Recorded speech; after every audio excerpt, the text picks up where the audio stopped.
It's the Final Word Daily. Adam Collins and Geoff Lemon, England, India. It was the fourth day at Leeds. It didn't last very long, Geoff. Tell us about the carnage. 30 seconds. Go.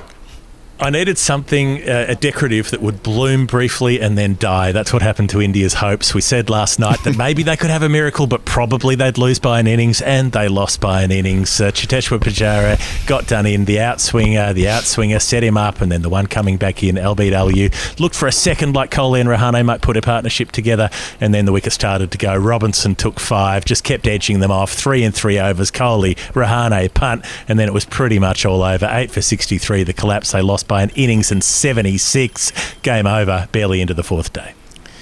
Yeah, it was comprehensive in the end. They, as we said last night, earned their way into this weekend, and you could dream a little bit, but in reality, second new ball, Anderson was giving nothing away. He actually started a little bit wayward, not making Kohli play an awful lot, with Kohli happy to leave it alone, but Robinson was really potent from the other end, all over Pujara, as you say, outswinger, in-swinger, leaving the wrong ball, shouldering arms. A great review from Joe Root.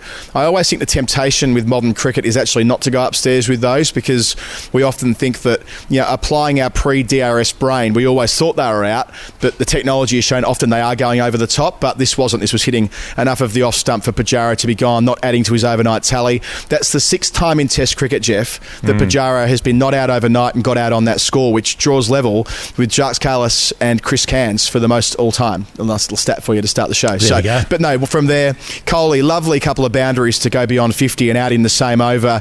Anderson getting the big fish. The second half of Anderson's spell was far better than the first half. He got better and better, built into it, and gets Kohli with the one that shapes away. Gorgeous bowling, well taken by Joe Root. And from there, it was a procession, wasn't it? Rishabh Pant just looks a little bit at sea at the moment, perhaps. The way that he was dancing at Anderson wasn't unusual, but, I mean, he just doesn't look like he's got everything in sync right at the moment, and having a number 6 averaging 18 through the series so far, that might provide pause for thought in terms of selection for the Oval next week. A series tied at 1-1 with 2 to go. We don't get many set up like that. We should embrace this and look forward to the fortnight ahead. Yeah, but I suppose in terms of the series, that's certainly true. The setup, the way that India dominated the first test and then had it rained off. But, the way that they batted here, who's to say they would have chased that total in the first test? It might have been England 1-0 up, if not for the rain there.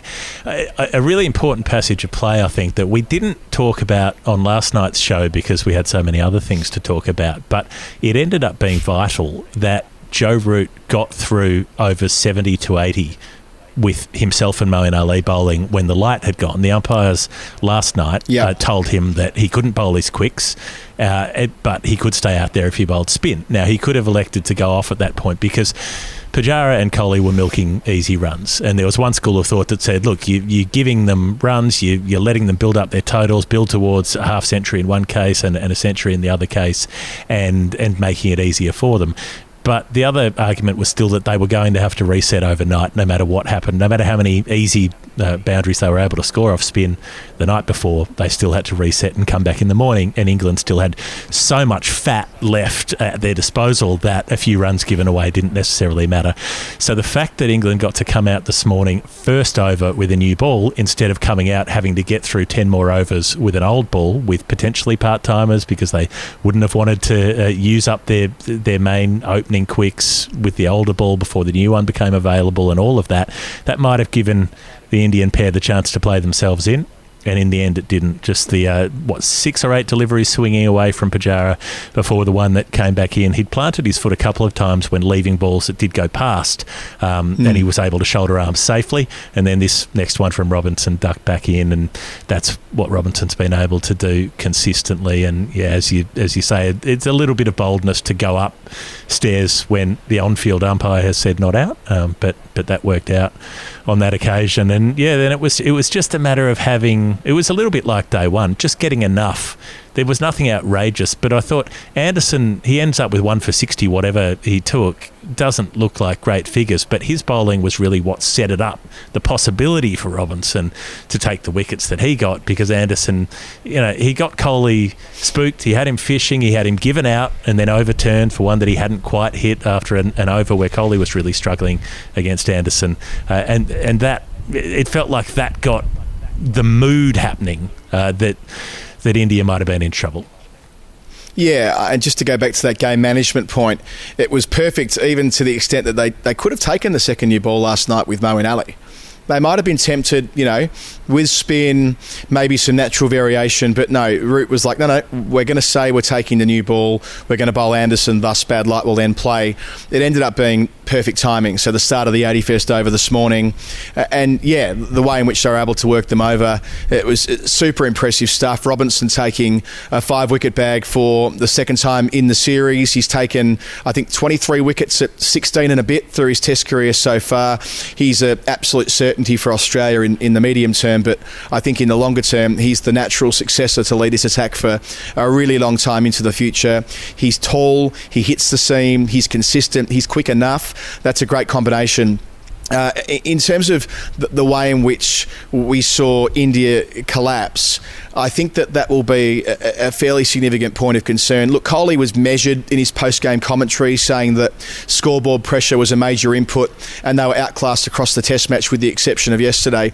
And he's right in saying that, but there's always a calculated risk having your wicketkeeper at 6 and Jadeja at 7.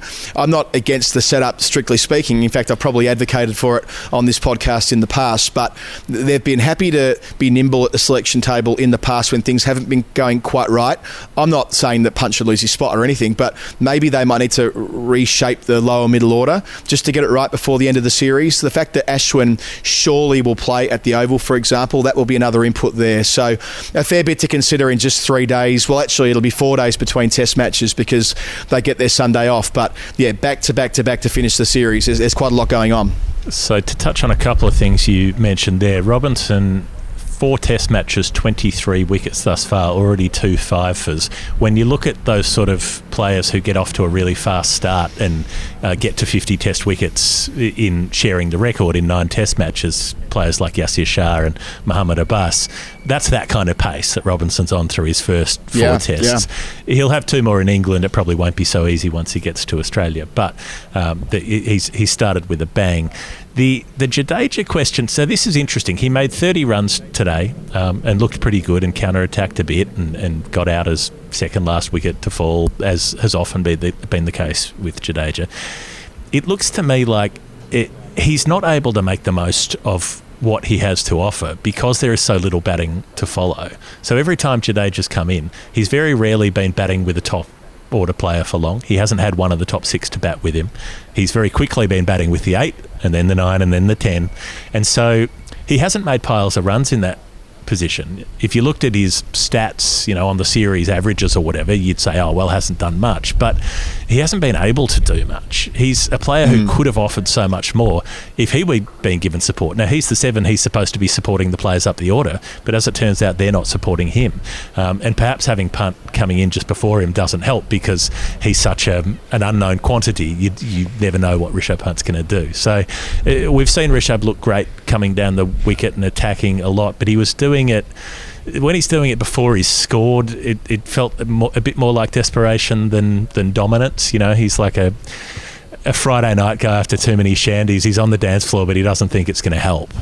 So I just wonder whether he was out both innings this match just fishing, just sort of trying to do the right thing and defend, but then also getting drawn into shots well outside his off stump. When he's a left-hander and the ball's angling across, he's got to be able to know not to play those. And I don't mind if he's playing the super attacking shots because that's what he's done so well. But when he's playing the halfway just dicking about outside off stump, well, what's the point? Popping it out in the breeze and seeing what happens. There's no benefit.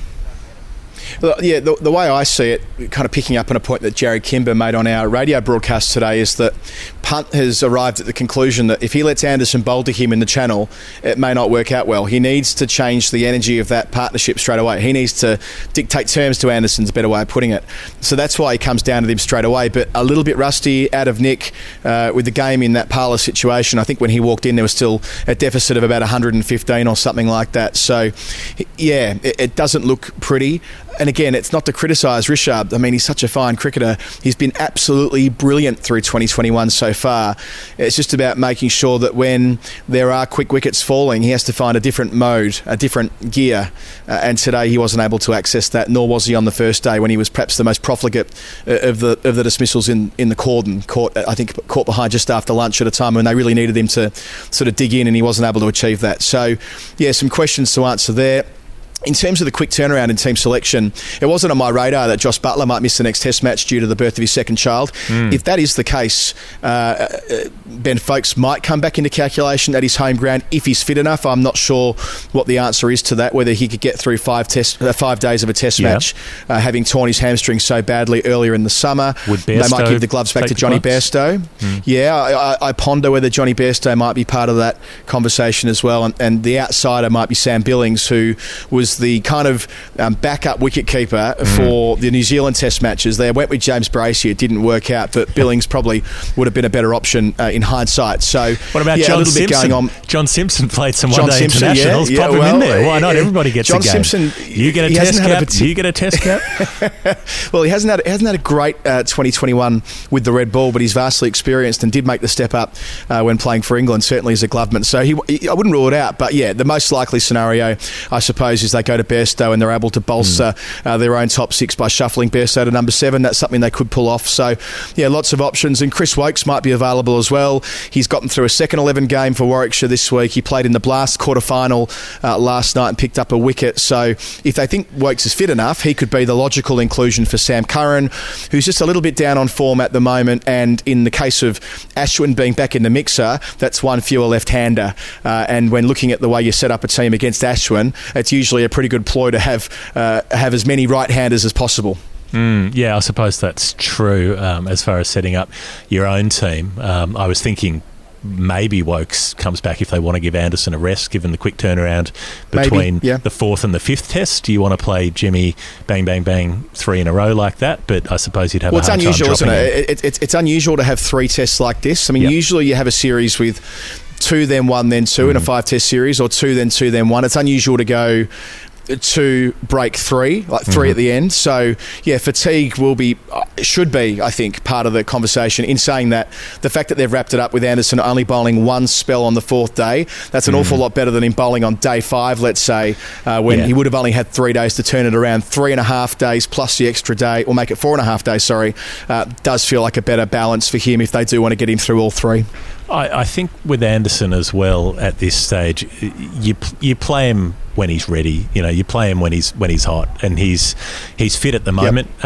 You could sit him out for the next Test match, and he could still ping a calf walking downstairs to the breakfast buffet. Like you just don't know.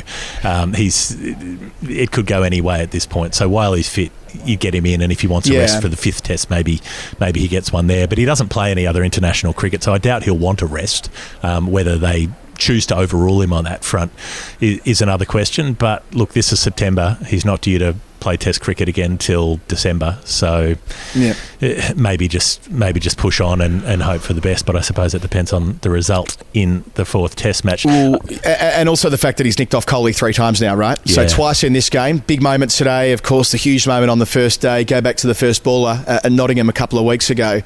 He didn't get Kohli out in the entire series in 2018.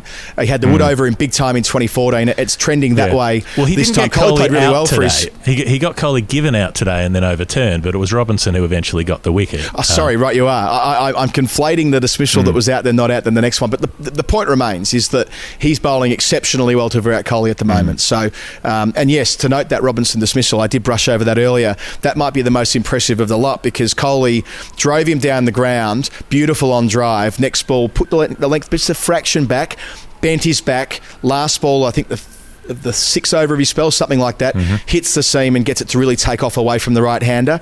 That's a classy bowler being able to do something different to finish the over where he already had 2 boundaries taken off him. The easy thing to do is to float it down and just get it down there, get out of the over. But Robinson, he's an attacking threat all the time. That's his disposition. So, it's part of what makes him such a handful. Yeah, I think that's right. The fact that Kohli's just gone to 55, hit a couple of boundaries, looking good, and there's just the thought there that maybe he's got Rahane in support, who's patting him on the head, like a proud mum saying, "Yeah, you did well, Virat. You got 50. Good on you."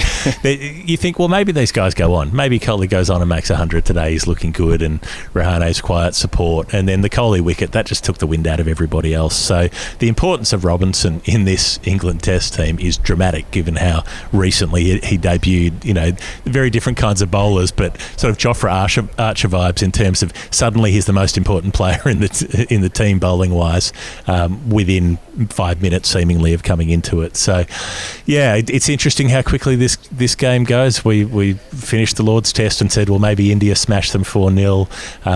India get rissoled on the first day and everybody's saying, look, India's completely hopeless and they can't bat. Well, yesterday they showed that they could bat, and then today they were not being able to bat again. So I'm not sure where we'll land. I'm sure everyone will be sacked in the comments section. Sack them all. Sack the lot of them. Get a whole fresh team in. Get Karnataka to send us over a fresh 11 and we'll start over. But look, sack them all and let God sort it out and all the rest of it. I just want to say before we wrap this up, Geoff, I kind of feel like the momentum building now to wrap up the show. Quick Hall of Fame entry. I know it's hard on a day when only 100 minutes of Test cricket's been played, but did you see the video that Cat Jones, our friend and former White Line Wireless colleague, posted of Rishabh Pant facing the other way, shadow batting as Anderson was running into bowl? Of course. That's as our friend and colleague Dan Brettig put it, it's Rishabh's world sometimes. He can do what he wants, this bloke. So he can look the other way, not even be watching as the bowler comes in. Maybe that says a bit about his mindset, but I like to take the alternate view that that's just the way he's hardwired, that he plays his own game, and good luck to him. He's a glorious gift from nature to us. It is not our place to question these gifts. Do you question a sunrise? Do you say, why is it purple over there and orange up the top? Why is it that crazy iridescent salmon colour? When does that appear in nature? I suppose in salmon. But we don't question it. We just enjoy it. So that's a good Hall of Fame. Ollie Robinson's easily the player of the day. If you're enjoying the shows, hop on the old patreon.com/thefinalword and see if you can push our numbers past Jimmy Anderson, who got one more wicket today. He's up to 631. We've got to catch him. And if you like the show, well, keep an eye on the feed. We'll have our longer weekly show out during the week, our history show on the weekend, and we'll be back with the daily as soon as the next Test match starts, which is in about 5 minutes, because that's the way this series goes. The Final Word Daily, Geoff Lemon, Adam Collins. See you next time. Ta-da.